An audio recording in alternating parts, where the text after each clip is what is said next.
Hello, my friends. Tonight, we're going to delve into a story so unsettling, so profoundly disturbing, that it will challenge everything you think you know about identity, about love, and about the very fabric of reality itself. Imagine waking up one morning, looking in the mirror, and seeing a stranger. Not a stranger in the sense of an unfamiliar reflection, but a face that is utterly, completely different from the one you knew just hours before. A face that, despite being your own, is foreign, unrecognizable, even to those who loved you most. This isn't some science fiction fantasy.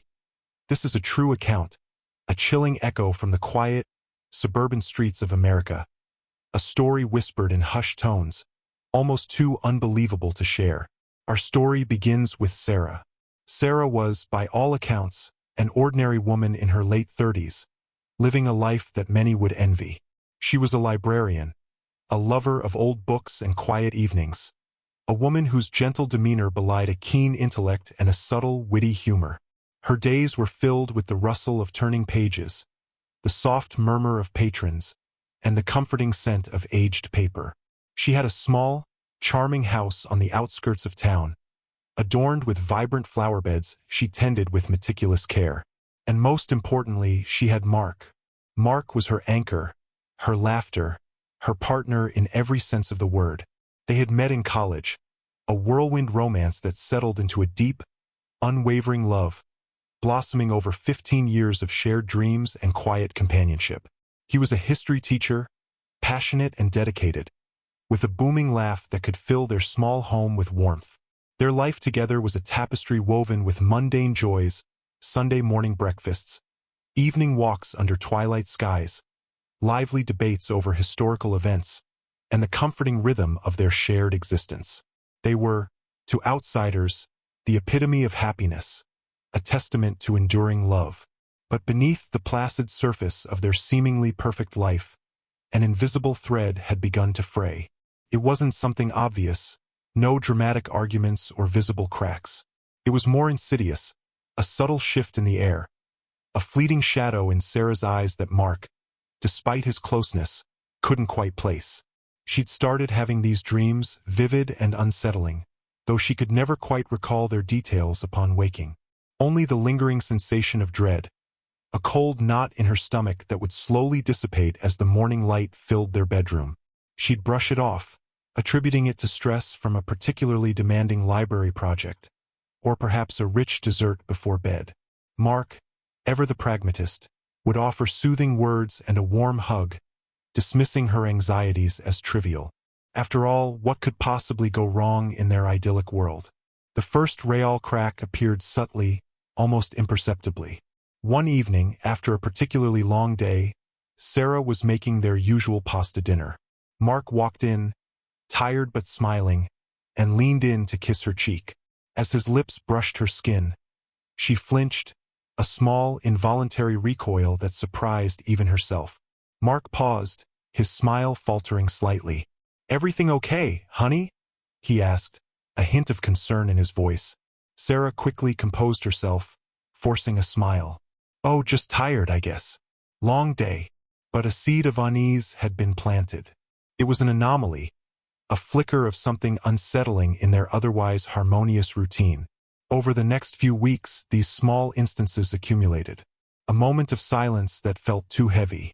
A shared glance that seemed to miss its mark. Little things easily dismissed, but cumulatively, they began to paint a picture of quiet disconnect. Sarah started spending more time in her garden, or lost in the labyrinth of ancient texts at the library, her usual vibrant energy seeming to dim slightly. Mark, absorbed in grading papers and preparing lessons, noticed, but attributed it to the ebb and flow of life, the occasional quiet periods that all long-term relationships experience. He told himself it was normal, a phase, nothing to worry about. Oh, how wrong he was. The night it all changed was a Tuesday. Perfectly ordinary Tuesday. They had eaten a simple dinner, read their books side by side, and retired to bed at their usual time. The house was quiet, the only sounds the gentle hum of the refrigerator and the distant chirping of crickets. Sarah, however, found sleep elusive. She tossed and turned, caught in a swirling vortex of nameless anxieties. She felt an odd sensation, a tingling beneath her skin, a subtle pressure around her jawline, as if something was shifting, morphing, unseen beneath the surface. It wasn't painful, just profoundly unusual. She dismissed it as her imagination, a side effect of her lingering unease. Eventually, exhaustion claimed her, dragging her into a fitful slumber. Mark, oblivious to the silent drama unfolding beside him, slept soundly. The next morning, the sun streamed through their bedroom window, painting stripes of golden light across the floor. Sarah woke first, the persistent feeling of strangeness still clinging to her. She stretched, her muscles stiff, and swung her legs out of bed. As she shuffled towards the bathroom, a glance caught her reflection in the full-length mirror by the closet. She paused, then stopped dead. The woman staring back at her was not Sarah. Not the Sarah she knew. This face was similar yet profoundly, terrifyingly different. The eyes, though still hazel, seemed to hold a new, unsettling depth, almost predatory. The delicate curve of her nose was sharper, more angular. Her lips, usually soft and full, were thinner, taut, almost a different shade of pink. Even the faint freckle above her left eyebrow, a familiar landmark on her face, seemed to have vanished. It was as if someone had taken her features and subtly, expertly, twisted them, just enough to render them alien. She reached up, trembling, touching her cheek, then tracing the outline of her jaw. The skin felt the same, but the underlying bone structure, the very architecture of her face, felt subtly altered. Her breath hitched in her throat. This was a nightmare. This had to be a dream. She splashed cold water on her face, rubbed her eyes, and looked again. No change. The stranger's face still stared back, unblinking, from the mirror. A cold dread seeped into her bones, a feeling far more terrifying than any nightmare she had ever experienced. This wasn't a dream. This was real, and it was happening to her. She stumbled out of the bathroom, her mind reeling, her heart hammering against her ribs. Mark was stirring, yawning, stretching in bed. "Morning, sleepyhead," he mumbled, his voice thick with sleep. He sat up, rubbing his eyes, and then his gaze fell on her. His eyes widened. His yawn caught in his throat. The smile that had been forming on his lips vanished, replaced by a look of utter bewilderment, then dawning horror. He blinked, hard, as if trying to clear his vision. "Sarah?" he started, his voice a bewildered whisper. Who are you?" The words hit her like a physical blow. "Who are you? Not what happened to your face? Or are you okay? But who are you?" He didn't recognize her. Her own husband, the man who knew every curve of her smile, every worry line on her forehead, every nuance of her expression, was looking at her as if she were a complete stranger who had somehow materialized in their bedroom. Tears welled in her eyes, hot and stinging. "Mark, it's me. It's Sarah," she cried, her voice trembling, ragged with desperation. She took a step towards him, her hands outstretched, as if to prove her identity by touch. But Mark recoiled, scrambling back against the headboard, his face a mask of shock and fear. "Stay back," he shouted, his voice cracking. "What is this? What have you done?" He was genuinely terrified. The man who had vowed to love her unconditionally, through sickness and health, was now looking at her with fear and suspicion. The world tilted. The air grew thin. Sarah felt a scream building in her chest, a primal wail of despair and disbelief. Her face had changed. Overnight. And the person who loved her most, the only person who truly knew her, had no idea who she was. The comfortable life she had built, the identity she had carried with such quiet certainty, had shattered into a million unrecognizable pieces. And this, my friends, was just the beginning of a nightmare that would drag Sarah into a labyrinth of shadows, where every familiar face became a stranger, and every truth dissolved into a terrifying lie. The screams that tore from Sarah's throat that morning weren't just screams of terror, but of profound, existential loss. They were the desperate cries of a soul suddenly unmoored, cast adrift in a sea of terrifying unfamiliarity. Mark, initially paralyzed by fear, eventually managed to find his voice, though it was strained, laced with a raw, undeniable panic. He called the police. Can you imagine that call? My wife. I don't know who this woman is. She's in my house, claiming to be my wife, but her face, it's not hers. The sheer absurdity of it, the chilling impossibility, must have sounded like a delusion, a cruel prank. When the officers arrived, their faces were a mixture of skepticism and practiced calm. They saw a distraught man pointing at a sobbing woman, whose face, while undeniably human, carried no overt signs of disfigurement or injury. Just difference. A subtle yet absolute difference. Sarah, between gasps and sobs, tried to explain, to plead, to convince them. She recited their anniversary date, Mark's favorite food, the name of their first pet, even the precise location of a scar on Mark's left knee from a childhood bike accident. Details only she, his wife, would know. Yet, each memory, each shared secret, felt hollow, disconnected from the unfamiliar face from which they emanated. The officers, exchanging knowing glances, listened patiently.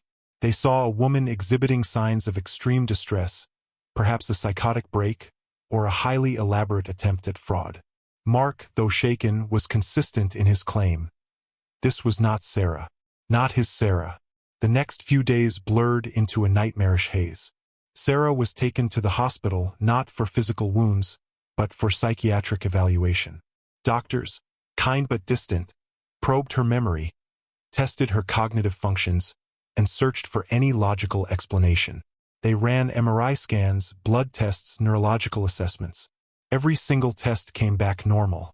Physically, neurologically, Sarah was perfectly healthy. Her brain functioned precisely as it should. Her memories were intact, vivid, and painfully real to her. But her face remained alien. Mark, torn between disbelief and a horrifying sliver of doubt, struggled to reconcile the woman he saw with the woman he loved.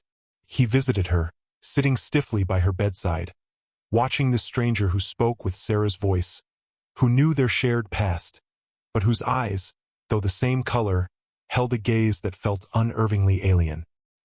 He found himself searching for the familiar contours of her old face in the new one, but they simply weren't there. His mind, desperately clinging to logic, tried to rationalize it. A stroke?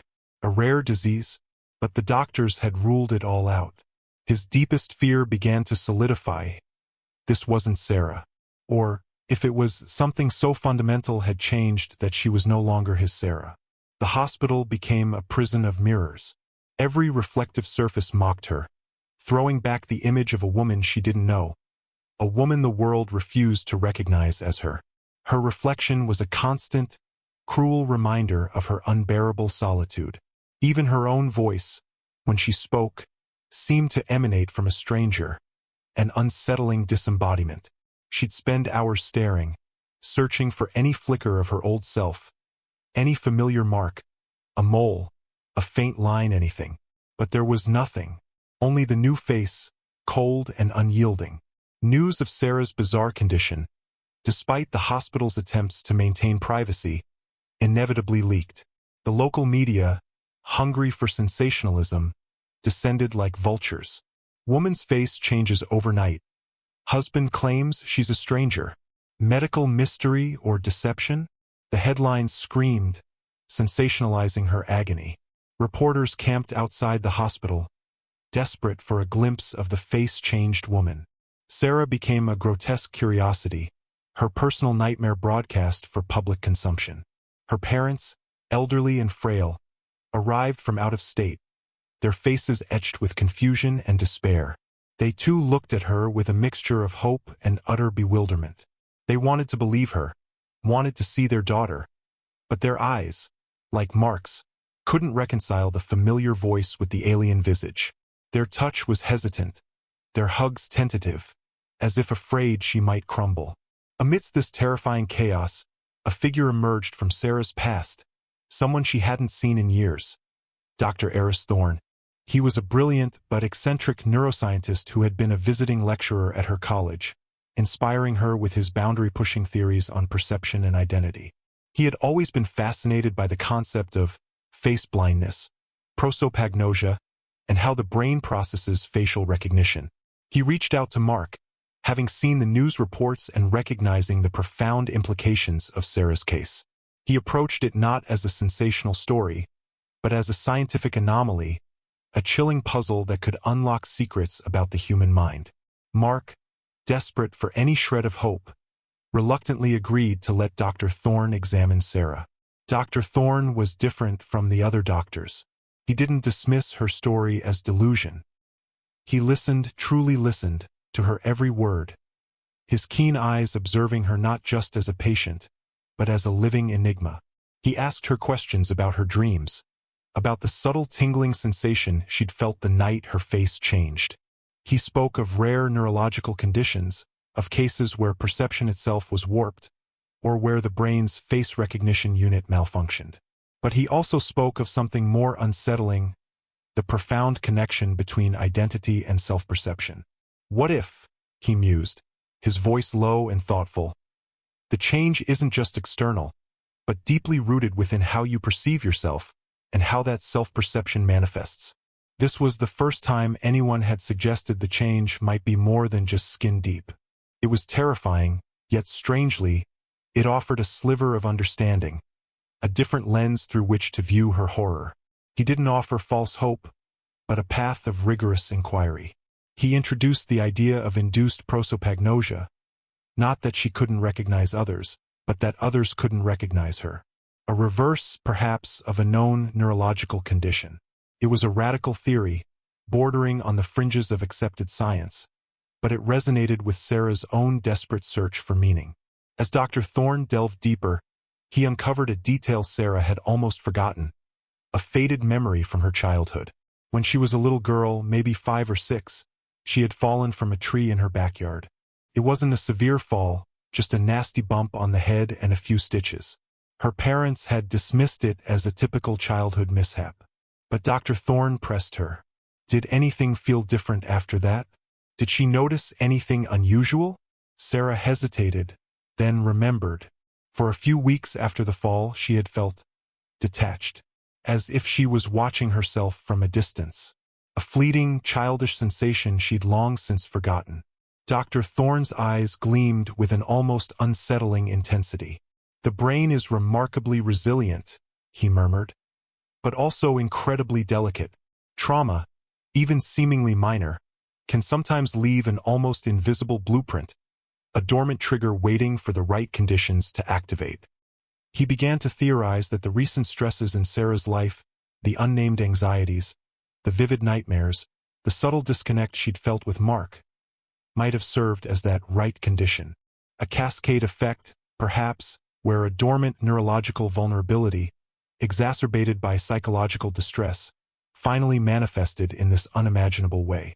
He spoke of morphogenetic fields, a highly controversial theory that suggests there are invisible fields that shape the development and form of living organisms. He wasn't suggesting magic, but a complex, as yet undiscovered, interplay between psyche and soma, between mind and body, where deep-seated psychological trauma could, under extreme circumstances, manifest as profound physical alteration. It sounded like science fiction, yet the reality of Sarah's situation defied all conventional medical explanation. One afternoon, during one of their sessions, Dr. Thorne brought in a small antique mirror. It wasn't just any mirror. It was one he claimed was used in ancient psychological practices, not for magic, but for a form of focused self-reflection and perception alteration. He asked Sarah to look into it, not to recognize herself, but to feel herself, to try and project her inner self onto the unfamiliar image. It was a bizarre exercise, and Sarah felt ridiculous, but she was desperate. As she stared into the polished surface, her new face stared back, flat and unyielding.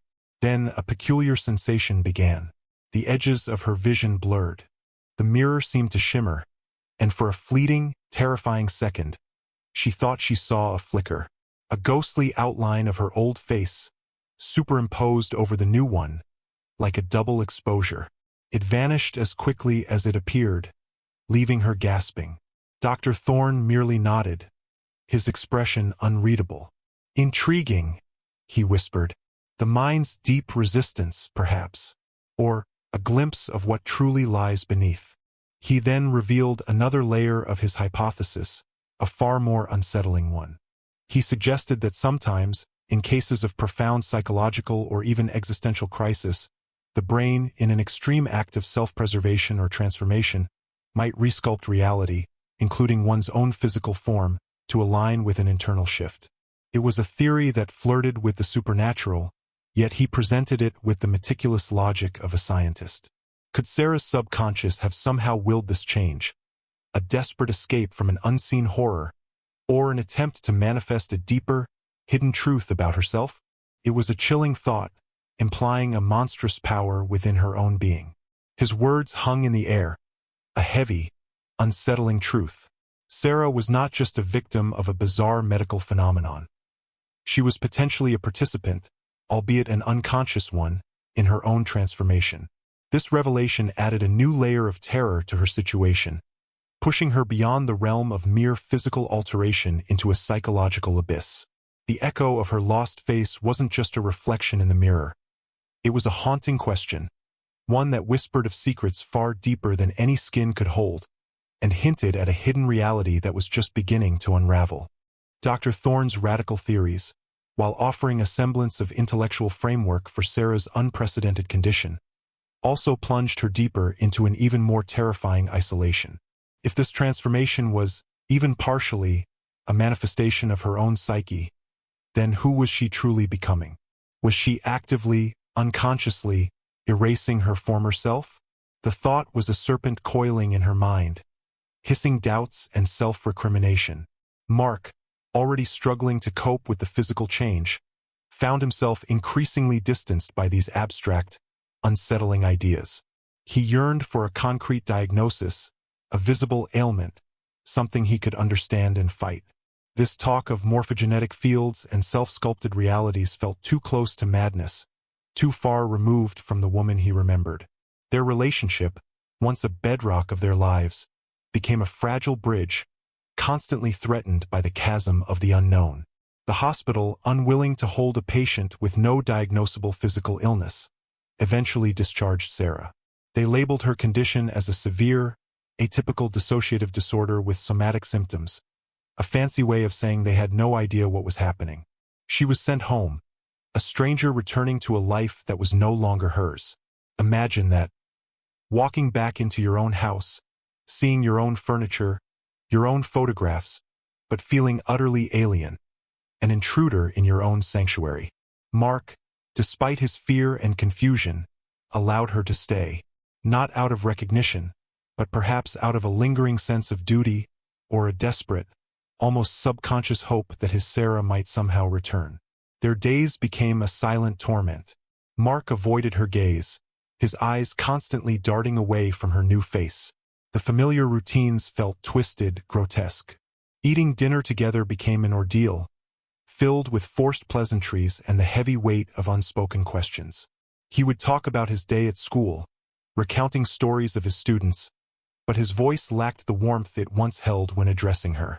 Sarah, in turn, found herself observing him as if from a distance, watching the man she loved grapple with her new reality. She saw the pain in his eyes, the subtle clench of his jaw, the way he would sometimes unconsciously reach for his phone, as if to call someone else someone familiar. It was a cruel, agonizing dance of two souls adrift, connected by history, but separated by an insurmountable physical barrier. The only solace Sarah found was in Dr. Thorne. He continued his research, driven by a relentless curiosity that bordered on obsession. He visited her daily, bringing strange equipment, running obscure tests, always talking, always theorizing. He believed the key lay in her memories, not just recalling them, but in how she experienced them in relation to her current physical form. He theorized that the face change might be a physical manifestation of a repressed memory, a deep trauma so profound that her identity literally couldn't contain it. One evening, as Sarah sat alone in her garden, the familiar scent of her roses doing little to soothe her turmoil, she remembered something. Not a conscious memory, but a sudden, visceral jolt, a flash of red, a high-pitched scream, and a terrifying sense of falling. It was fleeting, gone as quickly as it came, leaving her breathless and cold. She immediately called Dr. Thorne. He listened intently, his voice calm but his excitement palpable. "The childhood fall," he murmured. "Tell me more about it. Every detail." As Sarah recounted the story of her childhood accident, Dr. Thorne pressed for more than just facts. He wanted her to describe the feelings, the sensations, the colors she remembered. He seemed particularly fixated on the red.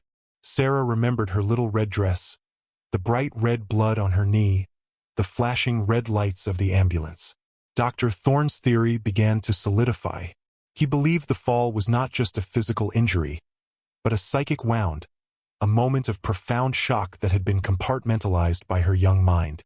And now, under extreme stress, that dormant trauma was manifesting.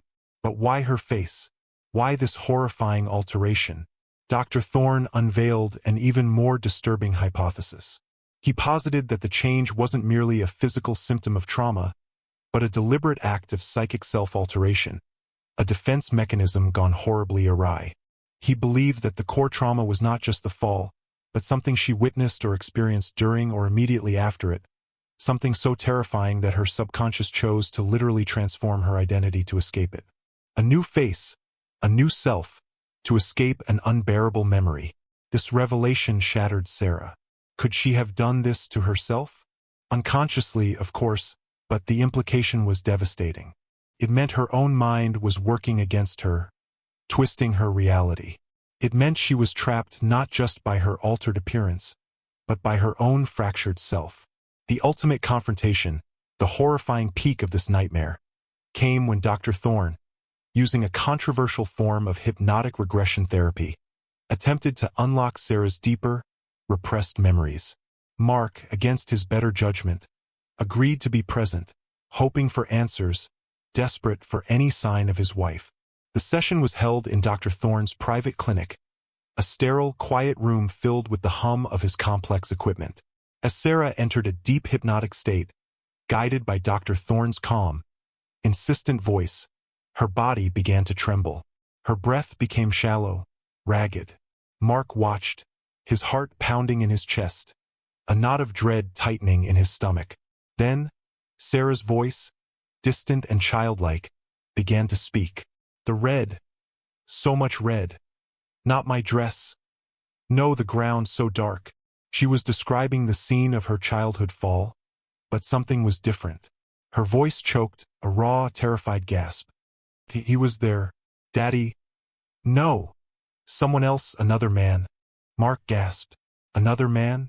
What was she talking about? Then, Sarah's voice dropped to a barely audible whisper, filled with a primal terror that chilled them to the bone. He pushed her. The woman. No, my mommy. He pushed Mommy from the tree. Mark leaped from his chair, his face ashen. "What?" he roared.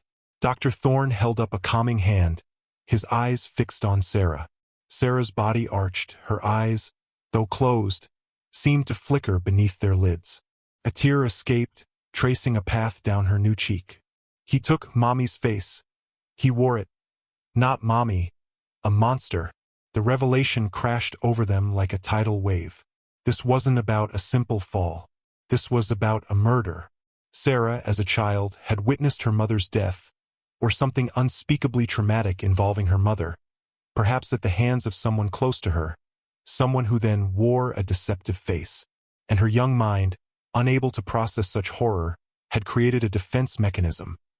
A literal change of face, a disassociation so profound it altered her very being, allowing her to forget the horrific truth by erasing the visual identity that linked her to it. The other man, the monster, who took her mother's face.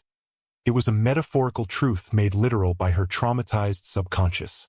But then, the biggest twist, the most horrifying revelation, unfolded. As Sarah's childlike voice continued, a chilling detail emerged, a whisper that brought the entire world crashing down for Mark. He held my hand. Daddy held my hand, and he smiled, just like him. Silence. A suffocating, absolute silence filled the room. Mark stood frozen, his mind desperately trying to process the impossible. Daddy held my hand, and he smiled, Just like him, the words echoed in his ears. A monstrous, impossible implication. Sarah's father? The kind, gentle man who had raised her? The monster who had taken Mommy's face was not a stranger, but someone inextricably linked to her, someone she was forced to reconcile with daily. Could it be? Was her father, the man she revered, somehow involved in her mother's death? Or was this the ultimate manifestation of her mind twisting reality, projecting her deepest fears onto the one person who should have been her protector? Dr. Thorne, though outwardly calm, felt the gravity of the moment. He knew the potential for this kind of repressed memory to shatter lives, and perhaps uncover a truth too terrible to bear. He didn't push further. The session ended abruptly, leaving a chasm of questions and a terrifying new reality. The silence that followed was broken only by Mark's ragged breathing. He looked at Sarah, lying still on the couch, her new face serene in sleep, but inside him, a storm raged. His wife, who was now a stranger, might have witnessed her own mother's murder, and her own father might have been involved. The woman he loved, the woman whose face he couldn't recognize, was a living testament to a hidden crime, a walking, breathing secret. And he, Mark, was now implicated, dragged into this terrifying labyrinth of lies and forgotten horrors. The comforting rhythm of his life had been replaced by a discordant symphony of fear and betrayal. The question of who Sarah truly was had evolved into an even more chilling one.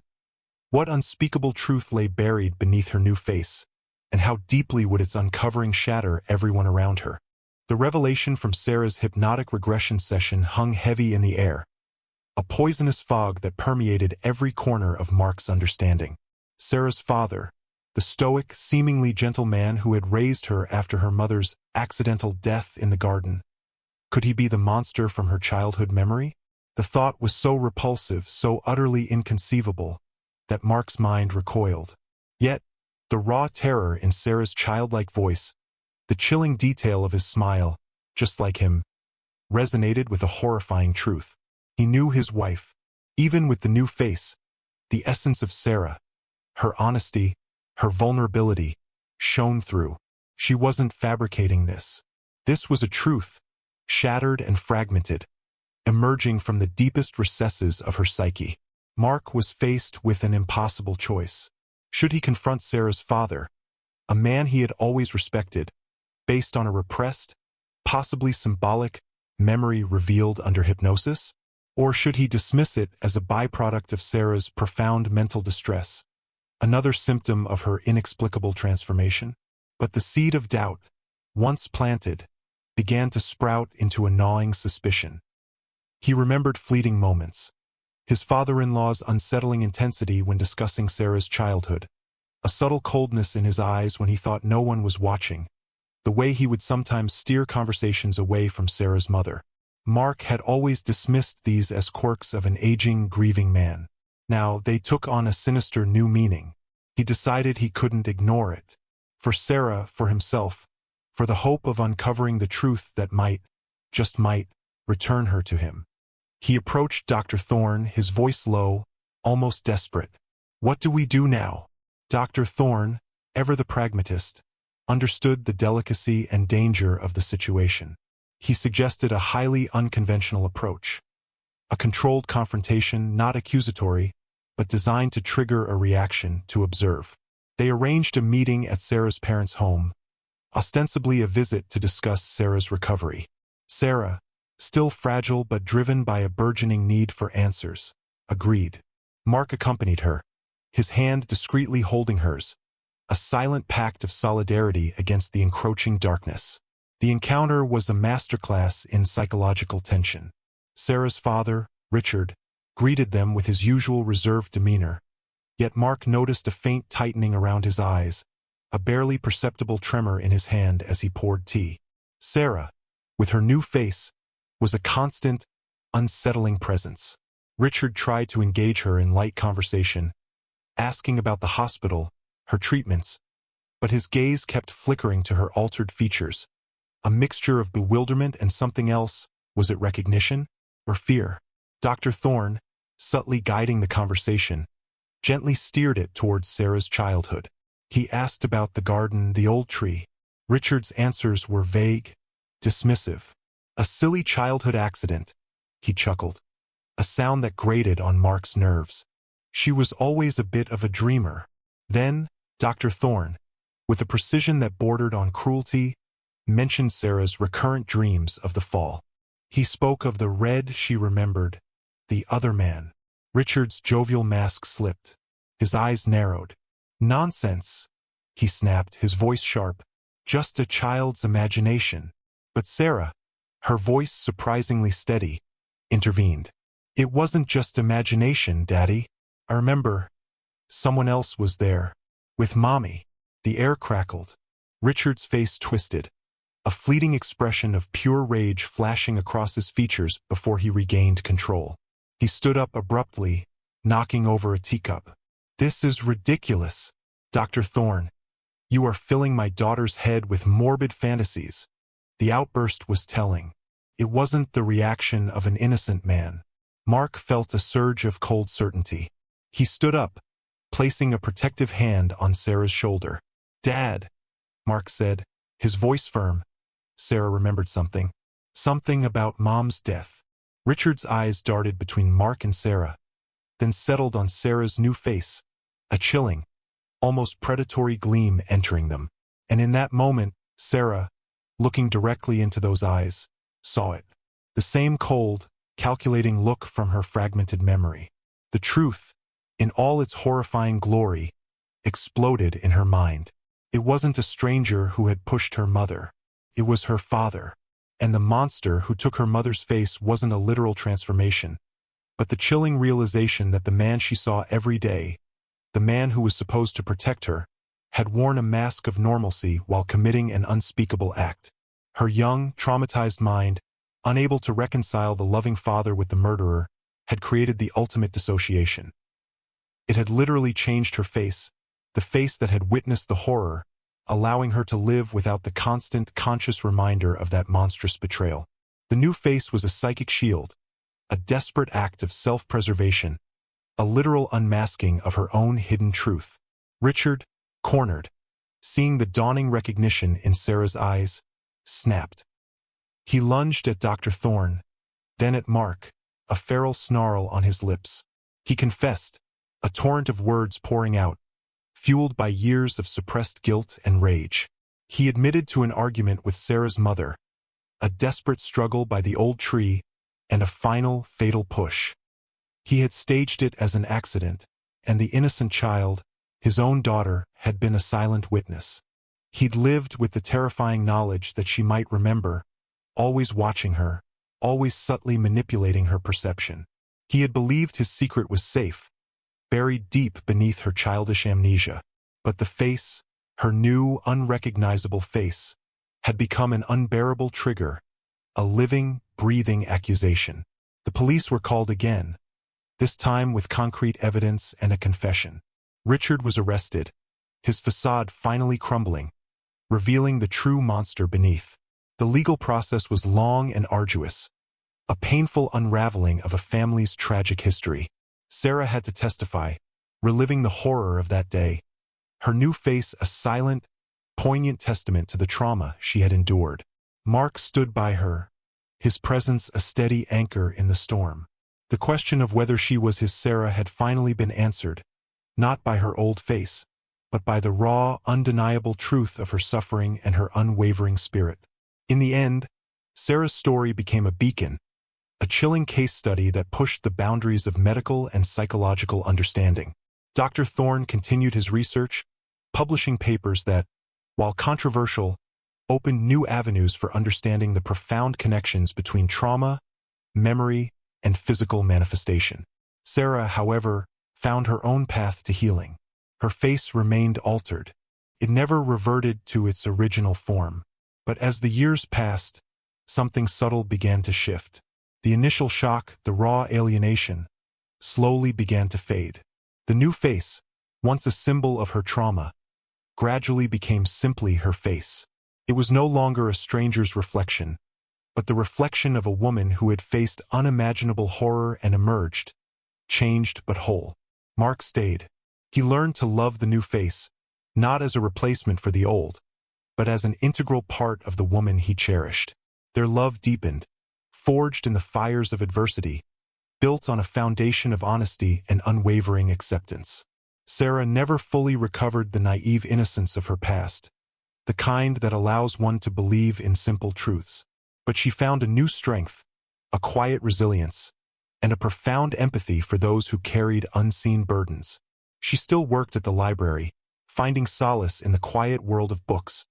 But now, her eyes held a depth, a wisdom, that resonated with every story of human endurance. Her face changed overnight, and no one recognized her. But in that terrifying transformation, she found the catalyst to confront a buried truth, to reclaim her own shattered identity, and ultimately, to redefine what it means to truly see and be seen. Her story is a testament to the fact that sometimes the most profound changes we undergo, the ones that strip away everything we thought we knew about ourselves, are precisely what allow us to unmask the deepest secrets, both within and around us. It is a story that reminds us that true identity is not merely in the face we present to the world, but in the unwavering spirit that stares back from the depths of our own soul. And that, my friends, is Sarah's story. A chilling reminder that reality is often far more complex and far more terrifying than we dare to imagine. If this journey into the shadows captivated you, if Sarah's courage resonated with your own spirit, please don't forget to like this video, subscribe to our channel for more untold stories, and hit that notification bell so you never miss another deep dive into the mysteries that lie just beneath the surface of our world. Until next time, stay curious and look closer at the faces around you. You never know what secrets they might hold.